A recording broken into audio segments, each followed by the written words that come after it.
is not for the food, it's not for the prizes that you will win. We're expecting for the presence of God to come down in this place. Amen. Kasi ako rin po nananabik ako sa presensya ng Diyos. I don't know what is your situation right now, but all I can say is, the best Christmas that you could give to God is your life. And you must surrender your life to the Lord. Honor Him as your own Master, as your God and Savior. You need to dedicate your life unto the Lord. Kailangan mong ibigay ang iyong sarili sa Panginoon. Kasi ang Diyos ang unang nagbaba ng kanyang regalo para sa atin. At walang iba kundi ang kanyang anak, ang Panginoong Jesus.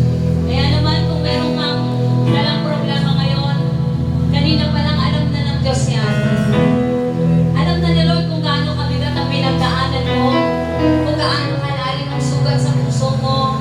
Alam ng Panginoon na nahihirapan ka. Alam ng Panginoon na kailangan mo ng kagalingan.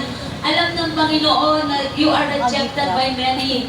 But God, the word of the Lord says, I will never leave you nor forsake you. It's a promise of God for your life. And the best that we could offer to God right now, yung maging totoo tayo sa harapan ng Diyos.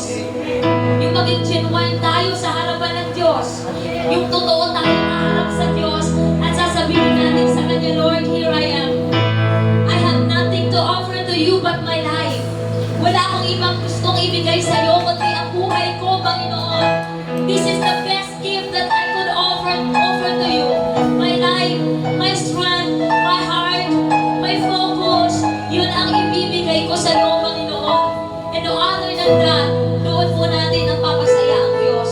Kaya naman, if you're willing to surrender your life to the Lord, just close your eyes now. Ibigin mo ang iyong mga mata sa Panginoon. At sa harapan ng Diyos, lumapit tayo sa Kanya. And we can say, Lord, forgive me. Patawarin mo ako, Panginoon. Patawad sa aking mga pagkukulang. Patawad sa aking mga pagkakabalisa. Patawad, Lord. Kung meron man akong hindi nasunod, patawarin mo ako. And I owe everything to you, even my life. I owe everything to you, Lord. Hallelujah. Musician, be focused and be connected to the presence of God. Hallelujah. Glory, hallelujah. In the mighty name of Jesus, Lord, we're all coming together in one unity, in one power, in one accord. I pray, Lord, in the mighty name of Jesus, that this moment, this morning is a morning of deliverance for your people. This morning, Father God, hallelujah, ay araw, umaga ng kalayaan para sa aming lahat. Ano man, Panginoon, ang mga bagay na hindi ka lumulugod sa iyong harapan, patawarin mo kami, O Diyos. Patawarin mo kami sa aming mga pagkukulang. Patawarin mo kami sa aming mga pagkakamali. Patawarin mo kami na naging compromiser kami. Patawarin mo kami, Lord, sa aming mga kasinungalingan. Patawarin mo kami sa mga pangakong hindi namin nasunod at natupad. Lahat ng ito, hinihingi namin ang kapatawaran mula sa iyo, Diyos. Kaya sa umagang ito, Diyos, hallelujah, kami ay lumalapit sa iyo ng buong puso, buong pagpapakumbaba. Ikaw ang Diyos na maghari ngayon at kailanman. At patuloy, hallelujah, na ikaw lamang ang maitaas at wala nang ibaba. Napakabuti mo, Diyos. Pwede bang ipanalangin mo yung katabi mo ngayon? Kung sino man yung taong nasa tabi mo, kaliwat kanan, please pray. Pray for that person. Because everyone needs a prayer. Everyone needs a comfort. Everyone needs an encouragement. Hallelujah. Glory and honor belongs to you, God. Glory and honor belongs to you, God. Oh, hallelujah. Yarabasika, yarabashande, yoko. I pray, God, that you will touch the heart of all musicians. That they will connect to your presence. That they are no longer a performer, but they are worshiper before you. In the mighty name of Jesus, release your anointing upon them. Take out everything that was not from you. Remove it. In the name of Jesus, let it go play a song of worship. Let it go play like gossip.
morning. Hallelujah.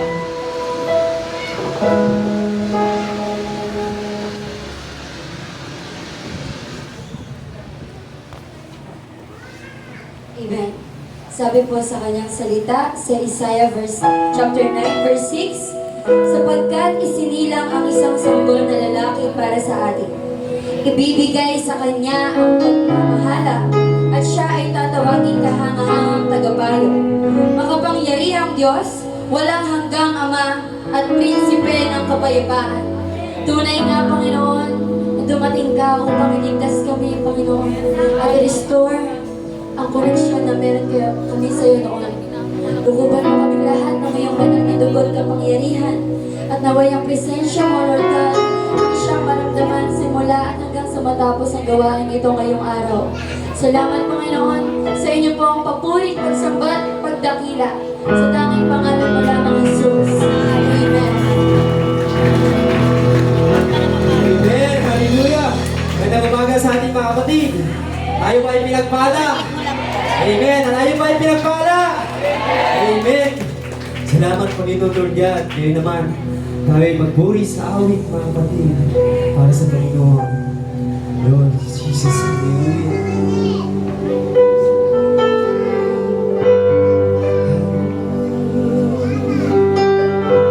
Jesus,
Balik ba itaas niyo yung kamay? Pagin namin ito. You are worthy of it all.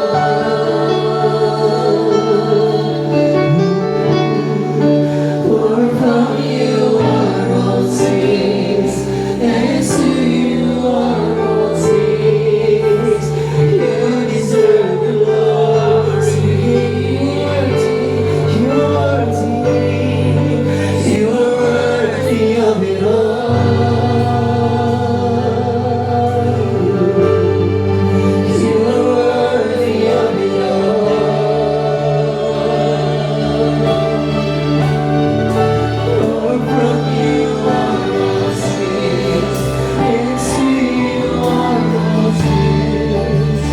You deserve the glory. Oh, you deserve the glory. Oh, you deserve it all. You deserve the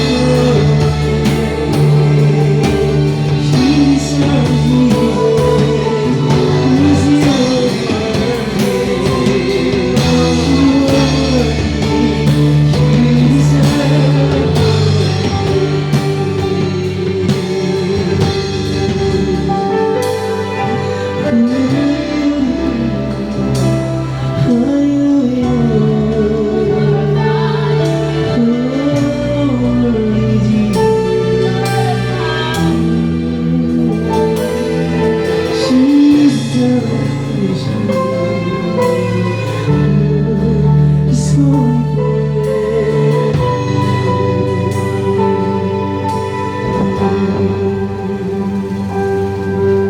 Thousand generations falling down in worship, singing song ages to the Lord.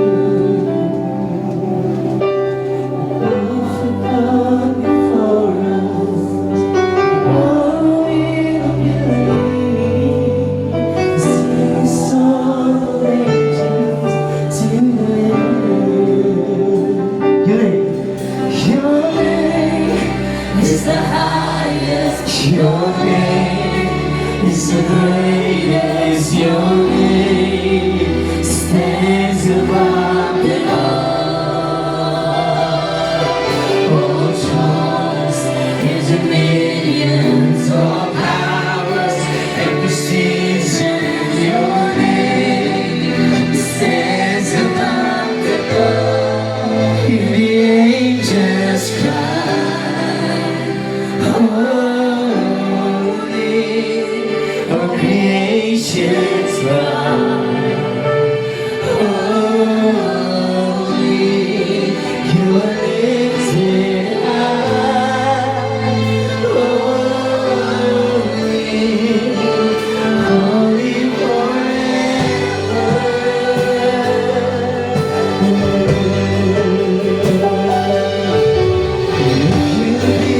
to the King of Kings.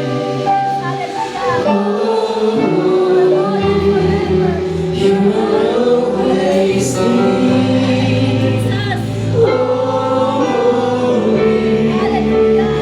holy forever. You will always be. You will always be.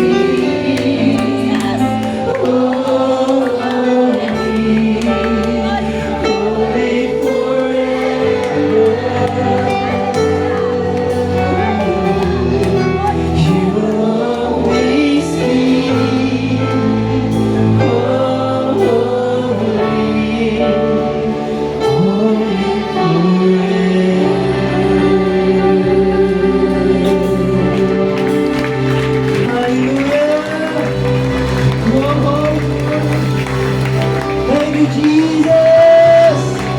Amen. Yes.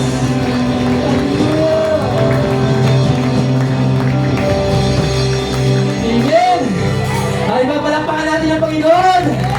Lord, salamat Panginoon ng lahat. In Jesus' name. Amen. Ngayon naman, alam ko, handa na kayo umawit, pumalakpak at sumayaw. Amen. Tunay nga lang, nasa kay Lord ng kasiyahan, mga kapatid. Amen. Amen. Hallelujah. Mom. Amen.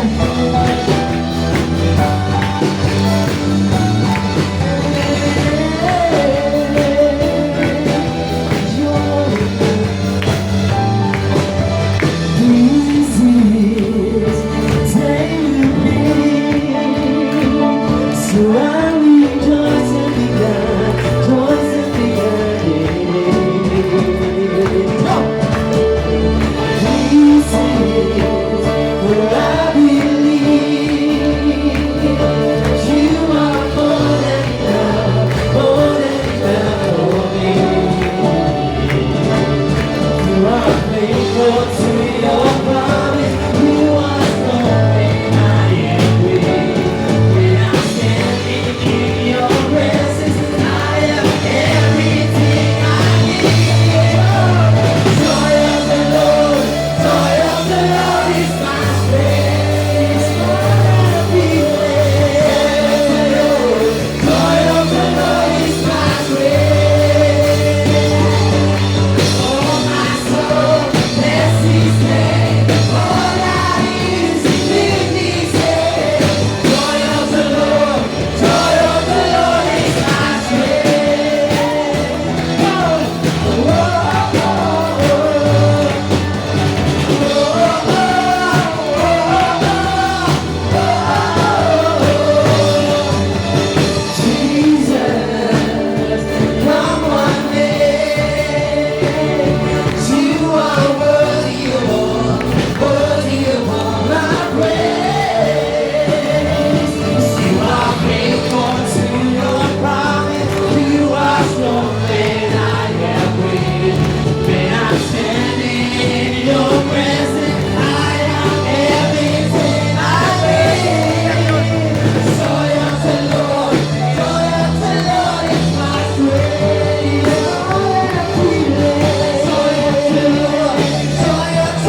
na naman, Panginoon, na nakasurvive kami, Panginoon. Yes, thank you, Dahil sa Lord. iyo, Panginoon. Dahil sa biyaya mo, Panginoon. Wala kami rito, Panginoon. Wala ka, Panginoon. Salamat tulugan. Sa iyo namin ibinabalik, Panginoon. Ang sakot na langit sa tanging pangalan mo namin, Jesus. Lahat ay magsabi ng Amen!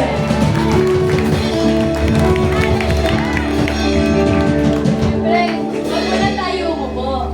Siyempre, di ba? Medyo matagal-tagal tayong di nagkita. Kaya ngayon naman, siyempre, it is the time para kamustahin natin yung bawat isa. Kawain natin lahat. Yung mga taga-Gentry, yung mga taga-FBR. From FBR to Gentry dapat. Tapos Gentry to FBR. Huwag yung Gentry to Gentry. Tapos FBR to FBR na naman. O magkapalit-palit na tayo ng mga yan. So, pag nakita mo yung katabi mo, sabihin mo, Merry Christmas! Are you happy? Ang ganda mo! Ang gwapo mo! Diba? Ang ganda ng bukas mo! Kaya naman, it is the time para kawayan natin ang bawat isa. Come on! 1, 2, 3!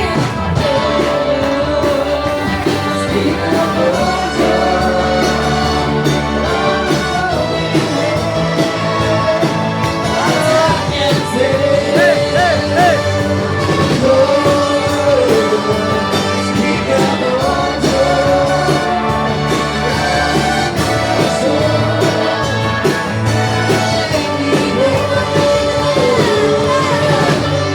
Hey!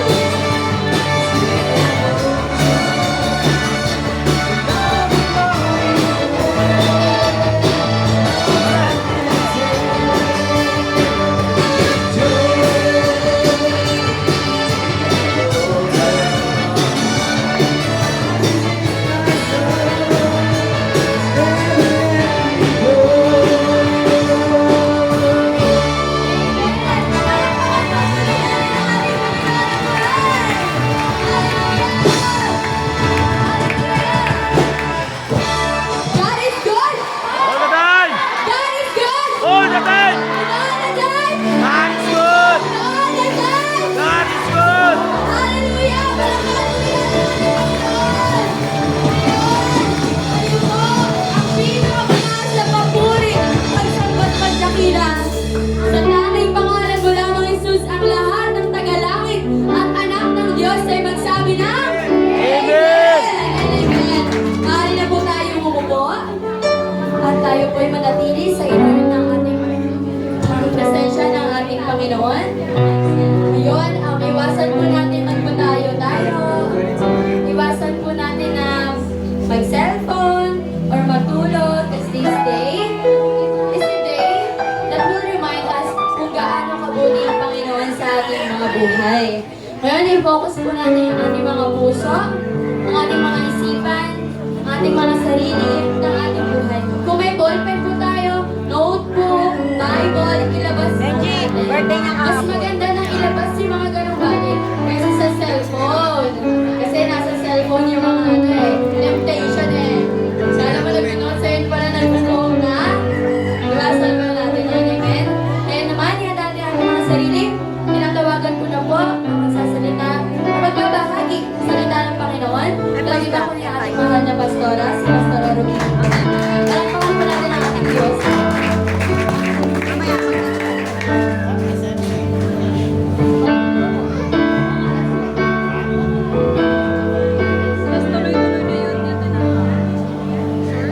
Praise God. Amen.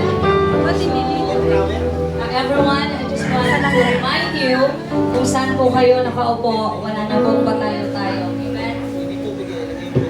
Okay, so, thank you, Ms. Mikan.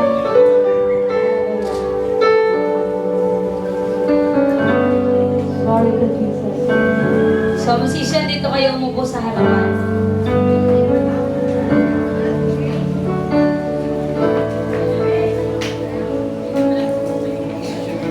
Amen. Magandang umaga sa ating lahat.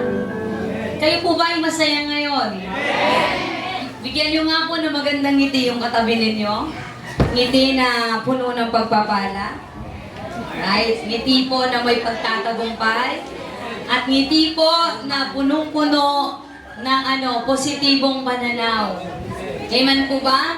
So kung nabigyan na po ng ngiti yung katabi, sumigaw ng malakas na, I receive it. Palakpakan natin si Lord. Amen. Hallelujah. Glory to God. Isang pagpapala po, pagbati mula po sa Ignite Family. Ako po mismo ay bumabati sa ating lahat ng maligayang Pasko at masaganang bagong taon. Sabihin mo sa katabi mo, magbago na tayo. Kasi bagong taon na. Amen. Praise God. So mga kapatid, dahil po ngayon ay pumikit at manalangin, Panginoon, nagpapasalamat kami sa kabutihan mo.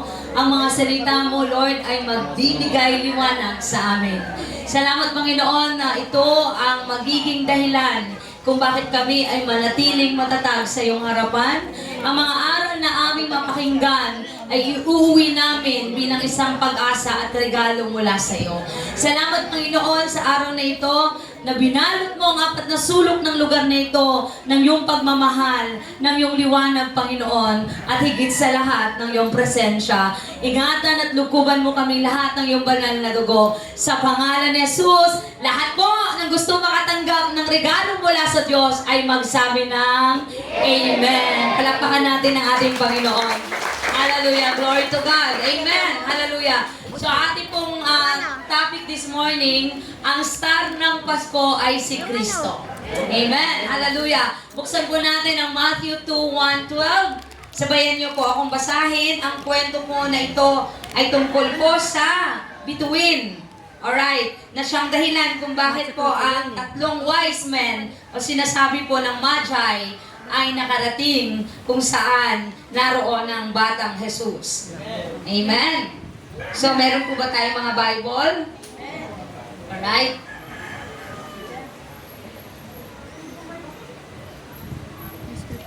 Matthew 2:12. Matthew 2:12.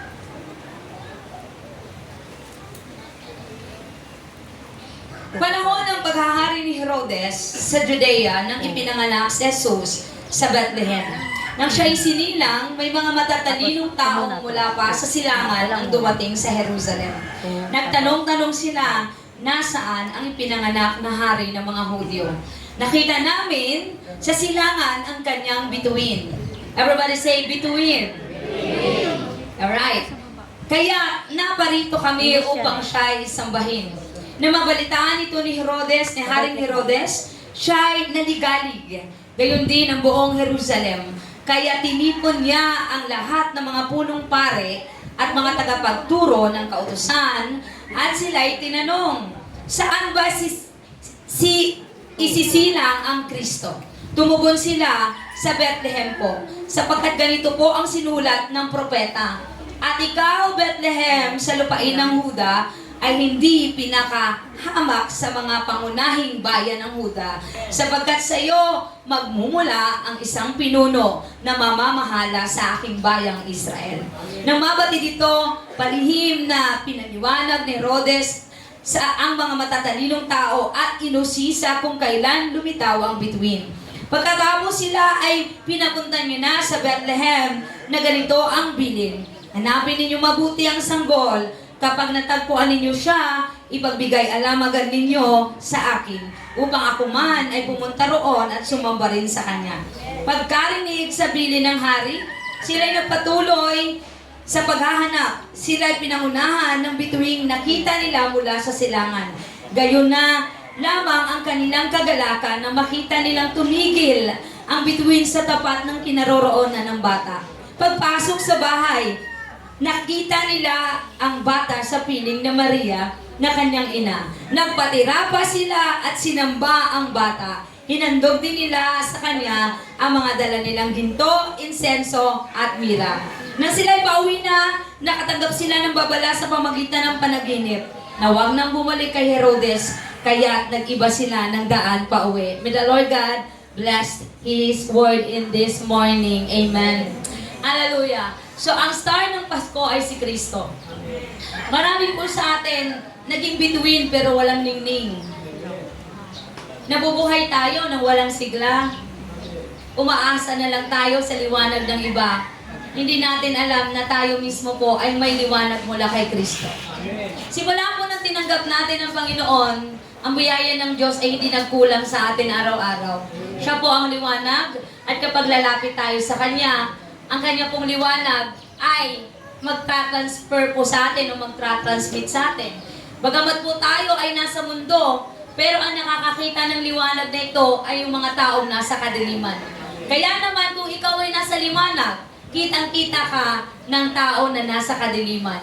Kaya nga po kung ikaw ay may Kristo, may liwanag ka sa puso. At magliliwanag ka. Kaya ang madalas pong nababatikos, yung mga taong sumusunod kay Kristo dahil meron silang liwanag mula sa Diyos. Palakpakan natin ang Panginoon. Amen. Merong mag-ama ng mabagal na naglalakad sa lansangan ng isang malaking lungsod sa Amerika. Naganap po ito noong panahon ng digmaan at tumapat po sa Pasko. So ang mag-ama po ay naglalakad at natuwa po ang bata nang makita niya na may mga nakasabit na star sa bawat bahay. At nagtanong po ang bata kung ano ang ibig sabihin ng mga bituin na nakasabit sa bintana ng bawat tahanan. At ang sagot ng ama, anak, kapag may nakita kang bituin na nakasabit sa bahay o bintana, ibig sabihin, ang anak nila ay pinadala nila para paglingkuran ng bayan. So, ibig sabihin, ang anak nila ay nasa service ng military. Amen po ba? So, ang bata po ay tuwang-tuwa habang naglalakad. Bawat daan niya sa bahay, pumapalakpak po siya. At habang siya pumapalakpak, tuwang-tuwa siya. Dahil naintindihan niya bakit ang mga bahay na yon, sa lungsod na yon ng Amerika, ay may mga nakasabit na bituin o star. Sa kanilang paglalakad, dumating sila sa isang malawak na bahay na merong isang napakalaking display ng bituin. Tinangala po ito ng bata at sa sobrang laki na mangha siya.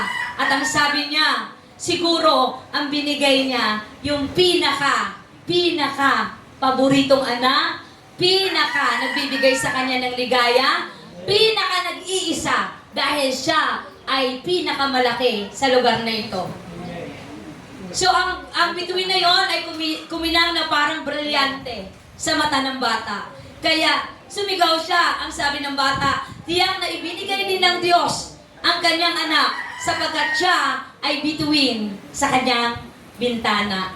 Amen? Palakpakan natin ang Panginoon. So tama po ang bata. Dahil 2,600 years ago, may isa pong ibinigay sa atin. At walang iba po ang nag-iisang anak ng Diyos. At ang pangalan niya po ay si Jesus. Can I hear amen? So ang bituin na po na yan, hanggang ngayon ay kumikinang. Pero ang akala natin, ang bituin na yan, yun lang po yung nagdala sa mga wise men, sa mga magi, para malukit ang batang Jesus. Ano pa ba ibig sabihin ng star na ito, na sinasabi po kanina sa Matthew 2:1-12? Mga kapatid, ano nga ba ang ibig sabihin sa'yo ng bituin? Kapag nakakita ka ng bituin, ano ang ibig sabihin sa'yo? Madalas po, kapag may star, falling star, ano pong ginagawa natin? Nag-wish po tayo. Wish apa na star. Amen. Humihiling po tayo sa bituin na matupad ang ating mga pangarap. Pero sa totoo lang, ang bituin na yan ngayon, walang iba kundi si Kristo. Sabihin mo sa katabi mo, si Kristo. Palakpakan natin ang Panginoon. What are the three things about this star? Number one, a star was a guiding star. It was a guiding star. And the wise man said, where there is he, is born King of Jew. Nasaan ba ang isinilang na batang ito na nakita namin sa silangan?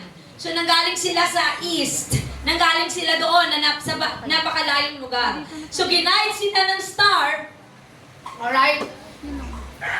Ginaid po sila ng star para po sila ay makarating doon sa kinaroroonan ng bata. So the star was their guide. Tulad po ng star na ito na nag-guide sa Magi, si Lord po ang guide natin. Si Lord po ang ating guide. Si Lord po ang nagdedirect sa'yo. Para hindi ka po makurap ng kaaway at ng mundong ito, ginag-guide po tayo ng Panginoon. Para hindi po tayo maligaw. Can you hear amen? So ang Diyos po ang ating guidance. He is our guide.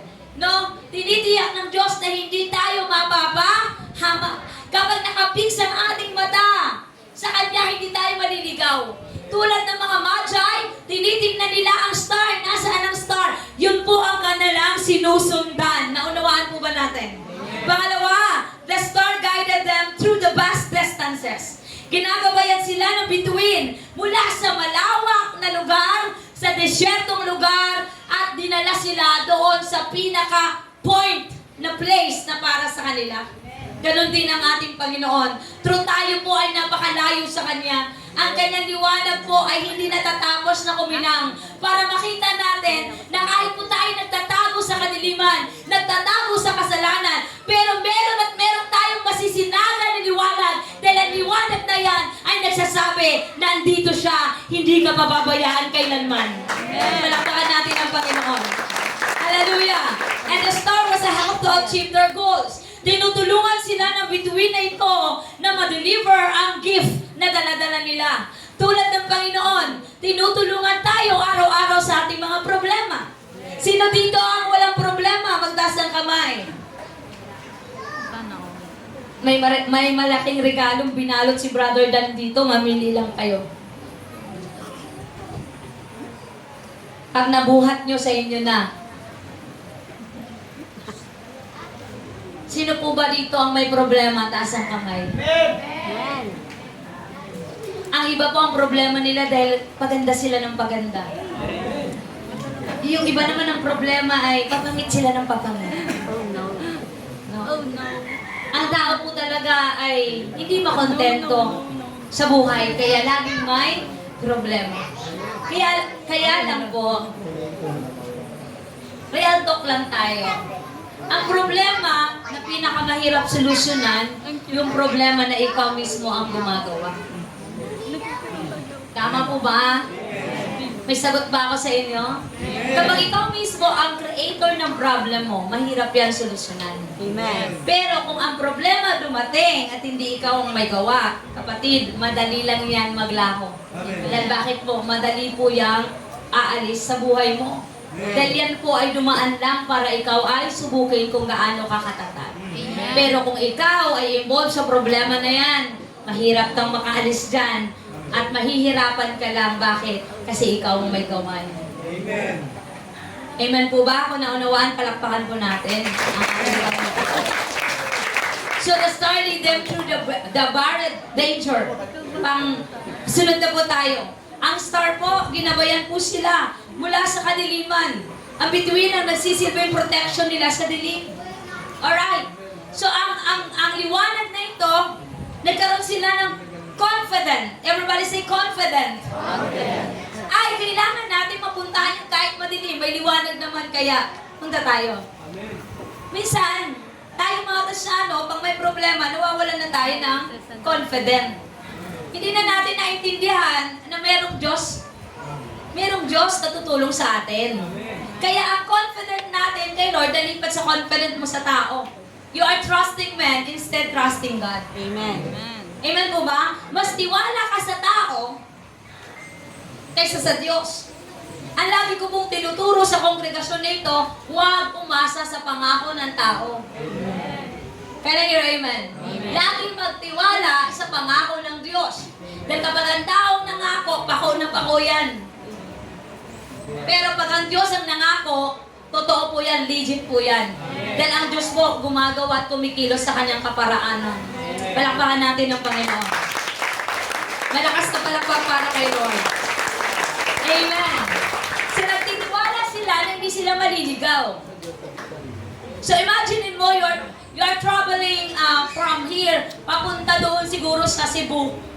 No? Tapos tatlo lang kayo, nakakamil kayo, may bitbit pa kayong maraming gold, mirror. Amen. Dala-dala niyo yung mga regalo niyo, and then madilim. Alright? So imagine niyo yung tapang na meron ang tatlong wise men. Kung paano po nila yon kinonquer yung fear habang sila ay nagta-travel. Amen po ba? So, sa palagay ko, ang Sahara Desert nakakatakot sa gabi. Noon, wala pa pong wala pang mga technology, wala pang ganitong ilaw. Paano po nila tina-travel yun? Makarating lang sila doon sa Bethlehem. So imagine niyo yun. Nagtiwala sila sa liwanag na madadala sila ng ligtas. Ikaw kapatid, nagtiwala ka ba kay Lord? Amen. Nagtiwala ka ba kay Lord na matatapos ang taon na ito na ikaw ay walang sakit? Ikaw po ay makakaraos? Kasi minsan marami sa atin, pag wala na tayong pera, umuupos na rin yung tiwala natin. Amen. Palaho ng palaho ang ating tiwala. Yung malaking tiwala, lumiit ng lumiit hanggang nawala na. Marami sa atin, pag wala na tayong pera, sabihin natin, ano ba to? Wala na akong pera. Problema lagi yung pera na ito. Subukan nyo wag problemahin yung pera, ang pera mamumblema sa inyo. Amen po ba?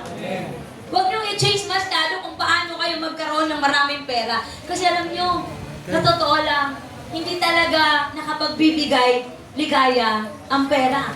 Hindi ko sinabi na hindi natin kailangan ng pera. Pero kung sa pera na kasi ang ginagawa mo Diyos sa buhay mo, sinasabi ko sa iyo, wala kang kaligayahan para dito. Amen. Wala kang kaligayahan. Amen po ba? Dahil meron at merong kulang sa iyo. Ano bang kulang sa iyo ngayong Pasko? Ang relasyon mo kay Kristo. Baka yung kulang, yun ang kulang ngayon sa iyo. Amen po ba? Alright, hallelujah. So a star was a help to achieve their goals. A star was a beacon leading to truth for a better path. Ang star na ito ay nagsasabi ng totoo. Medyo may pinaplanong masama itong hari na ito. At sinasabi niya na kapag nakita niyo, sabihin niyo sa akin ha. At pupunta rin ako doon para mag-worship. Pero, hindi talaga pwede, ano po, gagawa at hindi mananalo ang maitim na plano o dilim sa liwanag.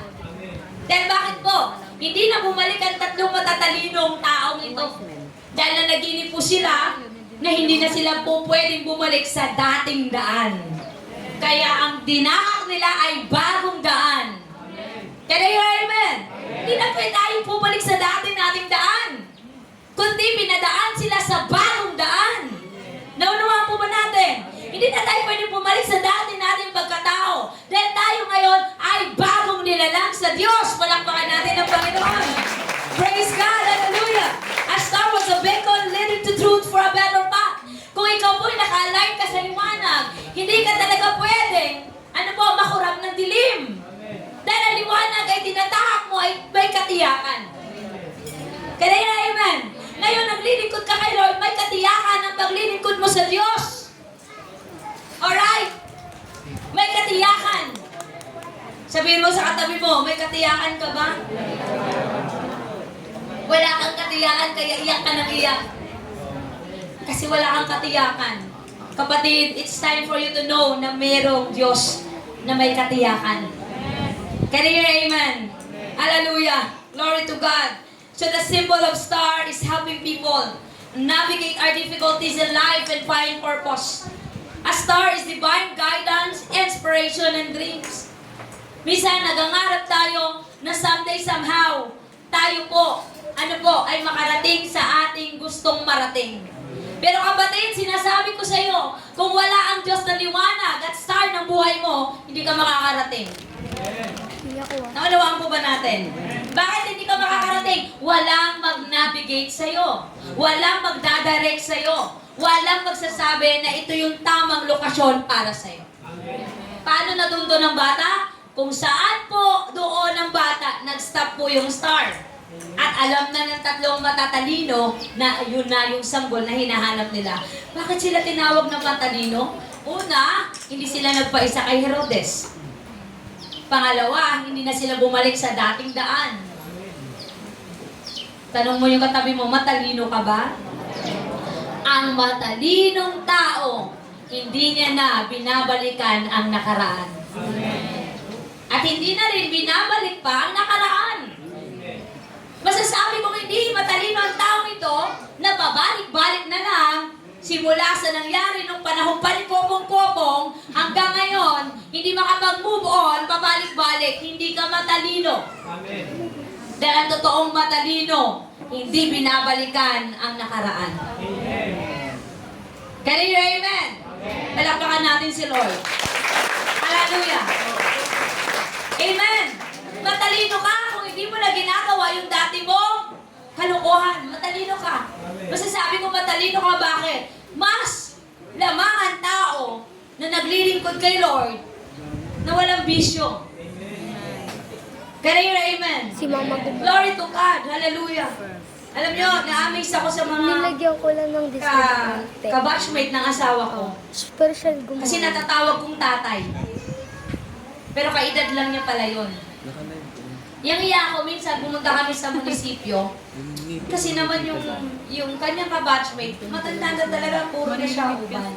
Hindi ko alam, classmate niya pala. At kaedad niya, matanda pa ako sa kanya eh. Alright. Sabi ko pa sa classmate niya, Tay, hindi ko kasi alam, Tay, saan po pwede magpa-Xerox? Sabi naman nung classmate niya, ay, dyan po, dyan, ma'am. Maya-maya, tinawag ako ng asawa ko, Han, nalikahan. Sabi ko, bakit? Pakilala kita sa classmate ko. Alam niyo po ba, tumalikod ako, yang-iya ako. Kasi natawag ko siya ang tatay. Tatay yan, sasabi ko, tumalikod po ako, nahiya talaga ako kasi natawag ko siyang tatay. Ang sabi ng asawa ko, bakit ka ba tumalikod? Pinapakilala nga kita. Sabi ko, may kasalanan ako. Sabi niya, natawag kong tatay yung classmate mo. Matanda pa pala ako sa kanya. Anong punto doon?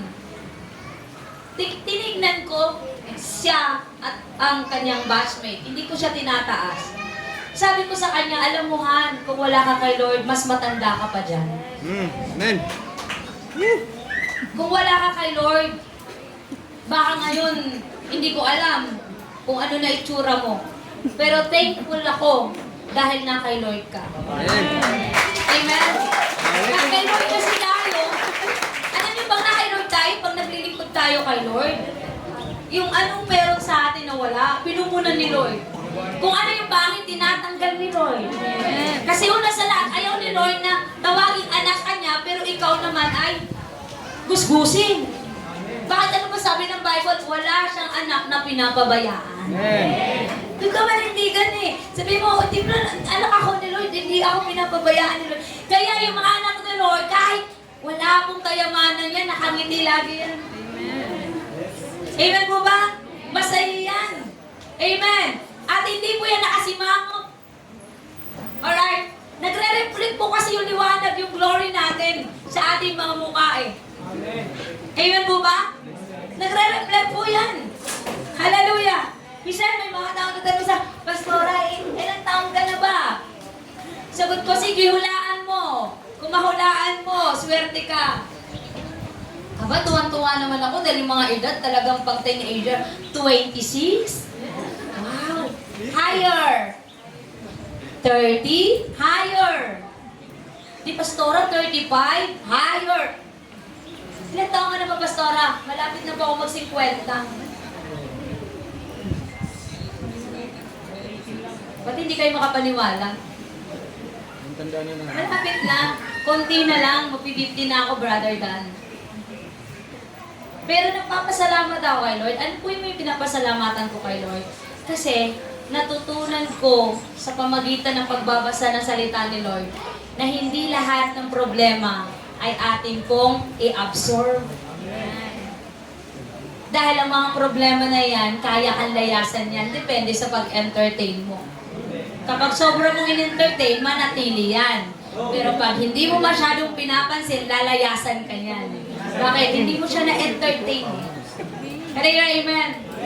Hallelujah. Glory to God. Amen. So napakasarap din mo ba maglingkod sa Panginoon dahil siya po yung liwanag sa buhay natin? Amen. Ano ba ang unang binigay ng wise men? Hindi po regalo ang una nilang inabot. Kundi mabasa po natin, ang sabi kanina, sila po ay sumamba. Yun ang una nilang ginawa. May kausap ba ako ngayon? Ang una nilang ginawa, sumamba sila. Hindi regalo. Pangalawa lang yan. Una nilang ginawa, sila? Lumuhod, nag-worship. Ginalang nila ang bata sapagkat ang batang ito ang naka-prophecy sa Isaiah 9:6. Nung binasa po kanina sa ating scripture. Can you hear amen? Mostly kapag Christian, ang focus natin, regalo agad. Kapag darating ng 25, May inisip na agad tayo, saan ako hihingi ng regalo? Alright? Magkano kaya ang bonus ko? Kahapon, papunta kami ng gentry. Sabi ko kay Joms at Maricar, kami lang yata yung profesyon na walang bonus. Kami lang yung mga naglilingkod na walang 13-month pay. Kasi wala naman talagang 13-month pay yung mga pastor. Alam niyo po ba yon? Pero ulitin ko, hindi kami nabubuhay sa inyong mga abuloy at bigay, nabubuhay kami sa grasya ng Diyos. Amen. Amen. Sabi ko, hindi ko naranasan. But nung gabi, naranasan ko. Amen. Alright. Habang po ako nandun, nagmuni-muni, may inabot po sa akin. Hindi ko na lang babanggitin. Alright. Sabi ko, thank you, Lord. At ang unang sinabi ko, honey, ang tithes natin. Bakit? Ang nagbigay si Jesus, binigay si Jesus ng Ama. Pero tingnan niyo po, ilang regalo ang binigay sa Kanya? Ilang regalo po ang binigay sa Kanya? 3. So ano po yung 3? Yung gold, yung myrrh, yung frankincense, yung insenso. So una, nagbigay siya ng regalo. Pero ang binigay sa Kanya, 3 regalo. So ano po ang prinsipyo na nakita natin dito? Pag nagbigay ka, ano yung 3? Babalik sa'yo ng liglig, siksik, at umaapaw. Amen. Kung naunawaan, palakpakan mo si Lord. Amen. Yung 3 na yun, siksik, liglig, at umaapaw, yun ang ibabalik sa'yo. Kasi binigay si Jesus at binigyan si Jesus ng 3 regalo. Naunawaan po ba natin? Eh sabi ko sa asawa ko, honey, ibigay ang para sa Diyos. Amen. Hallelujah. So kapag po tayo ay hingi ng hingi kay Lord, ask tayo ng ask, Lord, ngayong December, bigyan mo ako ng maraming pera. Bumagsak sa'yo ang pera. Bago matapos ang taon, binigyan ka ni Lord ng bonus. Si Lord ang nagbigay niya, no? Doon ikaw nagtrabaho dahil ang lakas mo mula kay Lord. Makapagtrabaho ka ba kung may sakit ka? Makakapunta ka ba sa trabaho mo kapag ikaw ay may karamdaman? Makakapunta ka ba sa trabaho mo pag wala kang hiningang libre? Si Lord ang nagbigay sa iyo niyan. Naunawaan mo ba natin? And then ang tanong ko ngayon, dahil binigyan ka ni Lord ng blessing, anong gagawin mo? Hindi ko na ibibigay kay Lord yung sabi ni Lord. Kasi may plano na akong bumili ng cellphone, bumili ng sapatos, bumili ng damit, at kung ano-ano na yung plano mo. Kaya sinasabi ko sa inyo, pagdating ng bagong taon, mukha na kayong mga, walang pera. Bakit? Kasi sinubukan lang kayo ni Lord pagdating ng 25, hindi na kayo tapat. Amen. Kaya pagdating ng New Year, wala na tayong ibabalik pa. Kaya amen? Sabi ni po kasi, hindi, kasi wala na yan, nasa grace na tayo. Dapat nga, mas doble pa ibigay natin dahil nasa grace na tayo ni Lord eh. Amen. Pag sinabi natin nasa grace, wala nang bayad lahat halos, biyaya na ni Lord. Eh dapat nga, mas grateful tayo and thankful tayo eh. Kaya yun, amen? Dapat nga, ang gagawin natin, magpakain tayo sa mga street people. Amen. Nagawa po ba natin yan? Eh, kung mga rolling nga lang sa harapan ng bintana, tindahan nyo, ang bibigay nyo piso. Pero sa badyaw, 20. Diba? At sabi pa natin, tawad ng tawad. Bakit wala tayong ibibigay? Amen po ba? Amen. Alam nyo, kahit po candy ang ibigay nyo sa mga bata, masaya na yan sila. Amen? So it's better to give than to receive. At si God po ang unang example ng pagbibigay. Amen? So sinabi ng isang ginang sa kanyang asawa na nanaginip siya, nabilhan siya nito ng alahas na diamante.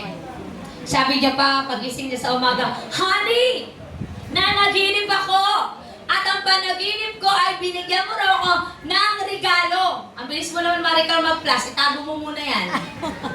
Okay. Ang sabi niya, Honey, nanaginip ako, binigyan mo raw ako ng regalo. At alam mo kung ano naman ang regalo mo? Diamante. Sabi naman ng asawa niya, ganun ba?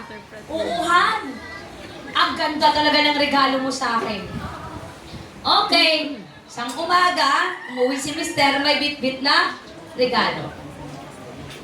Sa regalo na yan, balot na balot, ang ganda ng pambalot. Binuksan ng asawang babae at tuwang-tuwa siya. Habang binubuksan niya, excited siya na malaman yung laman. Pero nung makita niya, i-flash mo na, libro ang nakasulat, How to Interpret Your Dreams. By Michael Sheridan. Nadismaya yung asawa. Sabi ng asawa niya, bakit ito yung regalo mo sa akin? Yung panaginip ko, diamante, binigyan mo ako. Sabi ng asawa niya, I don't know how to interpret your dreams. Kaya basahin mo yung libro na yan para maintindihan mo kung ano ibig sabihin ng iyong panaginip. Minsan hindi natin na-get yung kwento, no? Bakit kaya binili ng asawa niya sa kanya? Ang totoo, alam ng asawa niya na gusto niya ng regalo. Pero dahil siguro walang pambili, mas mura ang libro, binili na lang ang libro at ang title, Paano Ipapaliwanag ang Panaginip Mo. So dismayado siya. Sometimes ganun tayo. Yung mga napapanaginipan natin, nagpapatasi tayo na mangyayari, hindi nangyari. Hindi lahat ng panaginip natin ay totoong mangyari. Ano sabi nila? Uy, pag nanaginip ka ng tae, ano daw yung tae? Ano panaginip pera yung tae?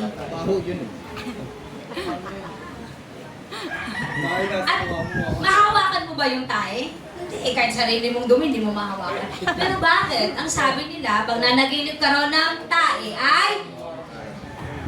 Magtatay. Naniniwala po ba kayo? Dati. Sino naniniwala sa ganung panaginip? Kasi bibilang ko ng how to interpret your dreams.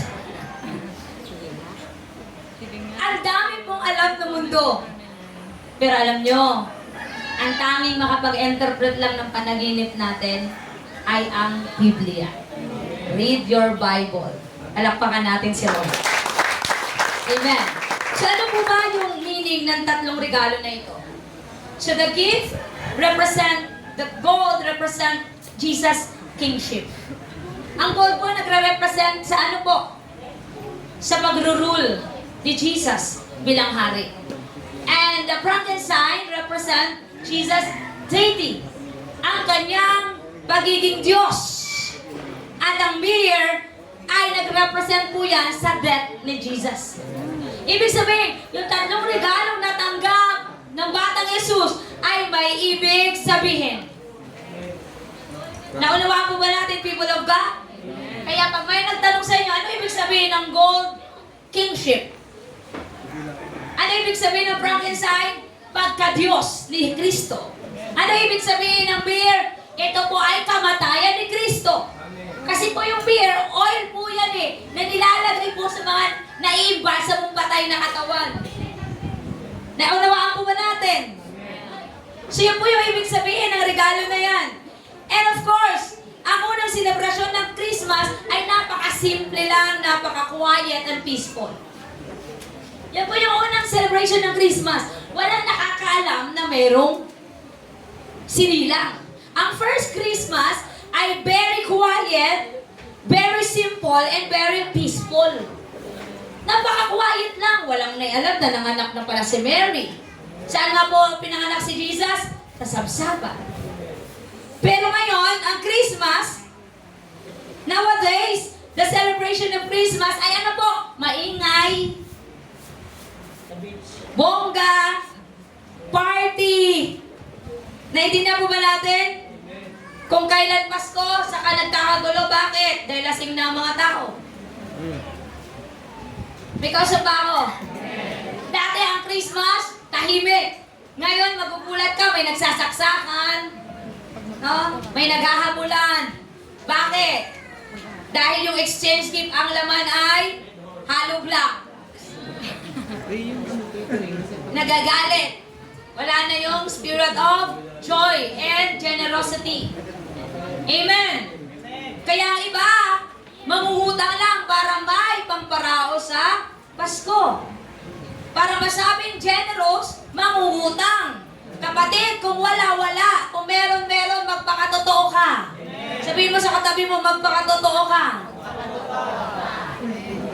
Amen. Hindi kailangan mong mangutang para masabi lang na ikaw ay may handa sa iyong mapagkainan.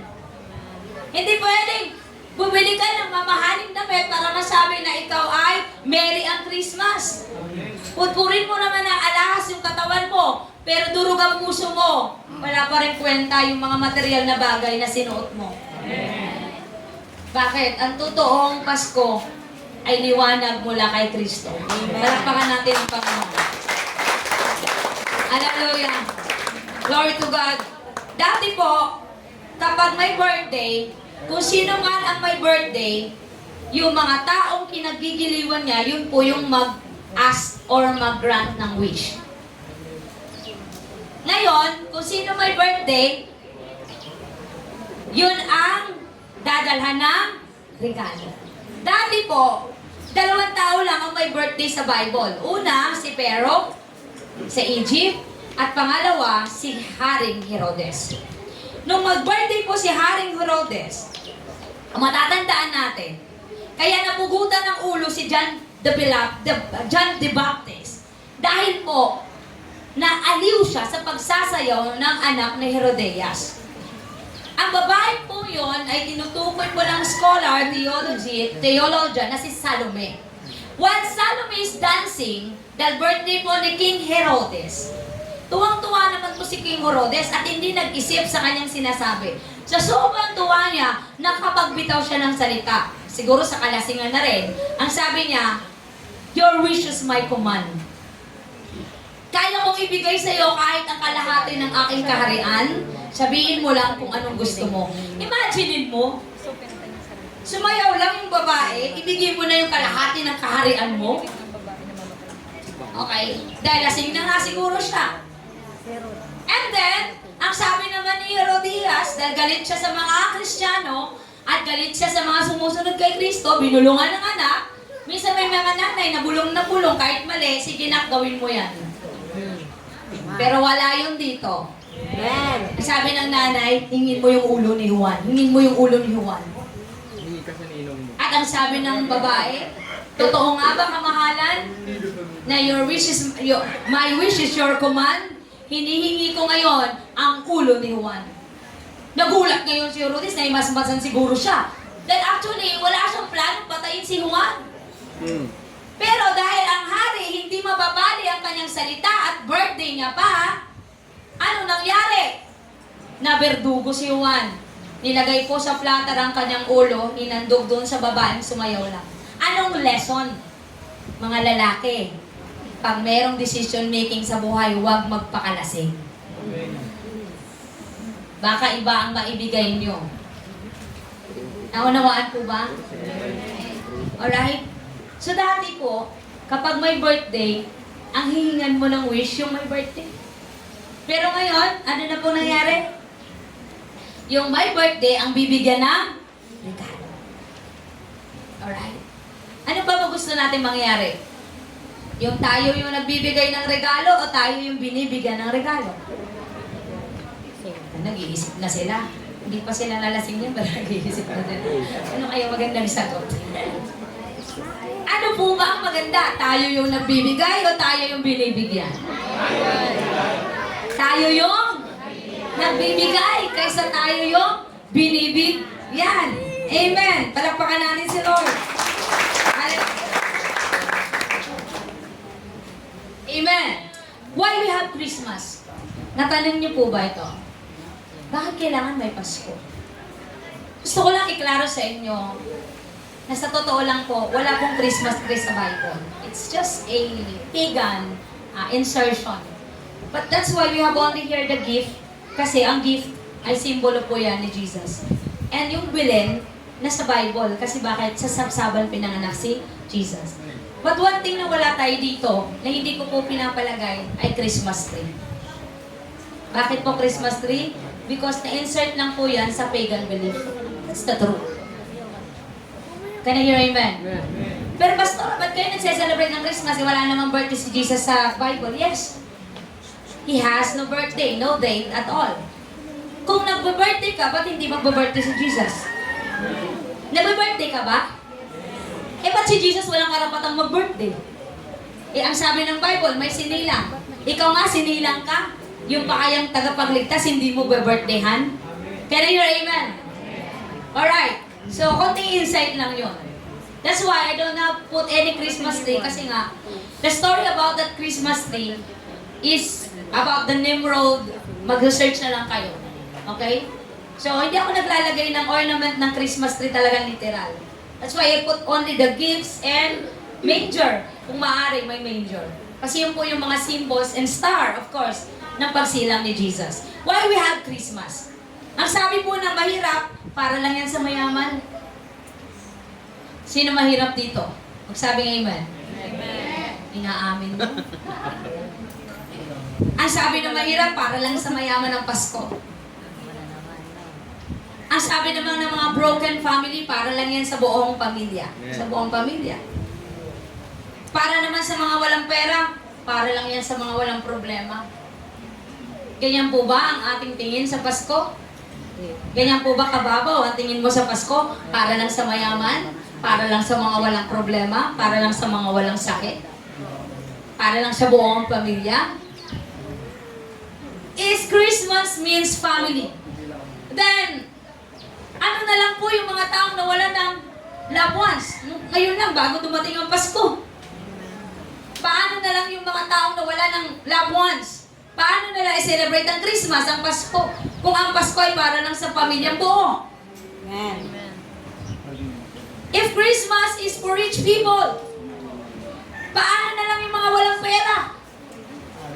Hindi na lang tayo mag-celebrate ng Pasko dahil wala tayong pera? Ang tahimik yata ninyo. Lahat ng walang pera magsabi ng amen. Amen. Talaga malakas ang amen dito. Mayaman yata yung mga nandito eh. Diba? Itong row na to, mayayaman. Okay. Amen. Paano na lang yung mga mahirap na kumakain ng pagpag? Paano na lang mahirap na walang kuryente? Paano na lang yung mga mahirap na hanggang ngayon nag-iisa lang ang mga damit na suot, pabalik-balik? Paano na lang yung mga mahirap na walang-wala? Paano nila i-celebrate ang Christmas? Kung ang Christmas po ay para lang sa magaganda at gwapo, paano naman yung hindi makakagwapuhan na gustong sumaya? Lahat ng mga magaganda at gwapo magsabi ng amen. Ang lakas ng amen dito na amen. Alright? Then, what does Christmas mean to a person who lives now in the hospital? Ano ibig sabihin ng Pasko dun sa mga may sakit?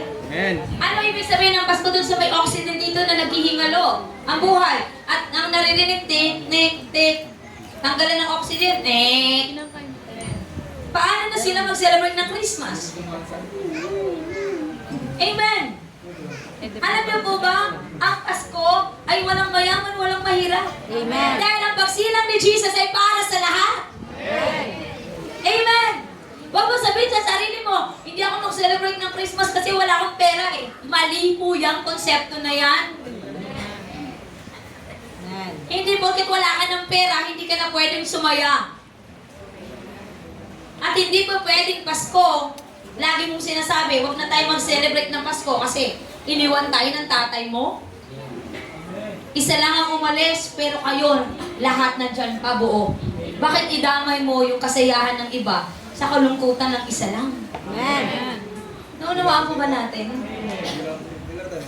Ang Pasko ay pagmamahal kay Kristo. Kaya ka nga nagsuot ng pula ngayon eh. Bakit ka nagsuot ng pula? Hindi lang pang Valentine's yan, kundi pang Pasko rin yan.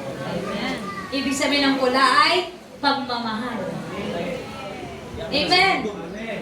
Hallelujah. Kaya yung mga nagsuot ng pula, talagang carry nila na Pasko na. Kulang na lang yung mga labi natin, mapula rin. Amen? Now please, don't misunderstand na ang Pasko ay ibig sabihin lang family, Christmas tree, lights, pagkain. Hindi pa pwedeng ganyan ang ating mga kaisipan, kapatid. Ang Christmas kasi, ang totoong meaning nito, Romans 3:23. Ano po ang sabi? Basahin natin lahat.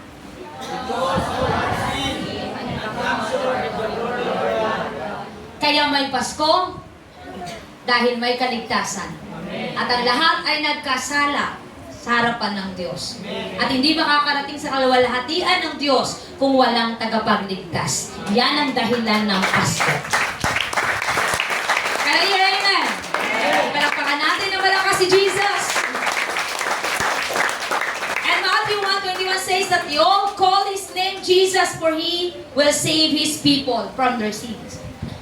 So ito po, next slide please. Ito po yung meaning ng Christmas at dapat mong maintindihan. Na si Jesus is the power of God, that Jesus is described as supreme, that Jesus is unlimited, that Jesus is all over all things. Jesus is glorious, Jesus is everlasting, Jesus is able to subdue all things, Jesus is upholding all things, Jesus is salvation. Jesus has power to perform miracles. Jesus has a power to forgive your sins. Jesus has a power for eternal life. And Jesus has a power to raise the dead. That is the meaning of Christmas. Can I hear amen? The most important person in the history is Jesus. Kahit i-google nyo yan. Number 1 si Jesus. Pangalawa lang po si Napoleon Bonaparte. Pangatlo lang po si Muhammad. Pang-apat lang si William Shakespeare. Pang-lima lang si Abraham Lincoln. Pang-anim lang po si George Washington. Pang-pito lang po si Adolf Hitler. Pang-8 lang po si Aristotle. Pang-9 lang po si Alexander the Great. Pang-10 lang po si Thomas Jefferson. Ang number 1 si Jesus. Amen. Amen. That's why we will never forget to celebrate His birthday. Amen. Actually, may karapatan tayong mag-celebrate ng birthday ni Jesus araw-araw. Ang pag-celebrate ng kanyang birthday araw-araw, kapatid, sabihin ko sa inyo, huwag kayong makipag-kompromiso at huwag kayong gumawa ng kasalanan. Araw-araw, buhay ang birthday ni Jesus sa buhay niyo. Amen. Amen. Hallelujah. Glory to God. The true meaning of Christmas is love. And the other one is sacrifice. Jesus is the most wonderful gift God has ever given to us. Can I hear amen? Amen. Because He is the first one who show the genuine love. Totoo ang kanyang pag-ibig. Hindi bola, hindi gawa-gawa, hindi kwentong barbero, kundi totoo ang pag-ibig ni Kristo para sa iyo. Amen. Amen. And true meaning of Christmas is sacrifice. He died on the cross. He gave His only begotten Son. And the Son of God is born and He is Emmanuel. When we say Emmanuel, God is with us. When we say Emmanuel, God is with people. Bumaba ang Diyos mula sa langit. At nandun na ngayon sa katawang tao. God is with us. Can I hear amen? Huwag natin kalimutan, mga kapatid, ang kanyang pagmamahal at sakripisyo. Yan ang tunay na dahilan kung bakit may Pasko. Amen. Amen! Tandaan, ang star ng Pasko ay si Kristo. At hindi si Santa Claus. Amen. Hindi po si Santa. Isa pa, kayo walang Santa Claus kayo makikita dito dahil hindi po talaga si Santa Claus, kundi si Jesus. Amen. Si Jesus ang tunay na dahilan at liwanag ng Pasko na nagbibigay ng totoong pag-asa at tunay na pag-ibig na may sakripisyo. The greatest love is yung love na may sacrifice. Kapag mahal mo, kaya mong magsakripisyo. Meron ba akong marinig na amen? Amen. Ito ay isang paalala mula sa Kanya na meron siyang dalang kaligtasan at kababaang loob at kagandahang loob. Can you hear amen? Si Jesus ang star o liwanag na nagdala ng kaligtasan sa sangkatauhan. Siya ang rason kung bakit tayo nagdiriwang ng Pasko. Ulitin ko, si Jesus ang star ng Pasko. Palakpakan natin ang Panginoon. Tumayo po tayo lahat mga kapatid.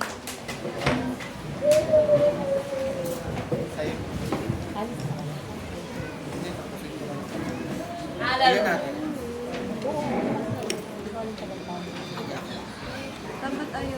Tulad ng sinabi ko kanina, ang tanging handog na pwede mong ibigay kay Lord ay yung purihin mo siya tulad ng mga magi, wise men, sumamba, tumirapa sa Panginoon. That is the best gift that you could ever give to worship God.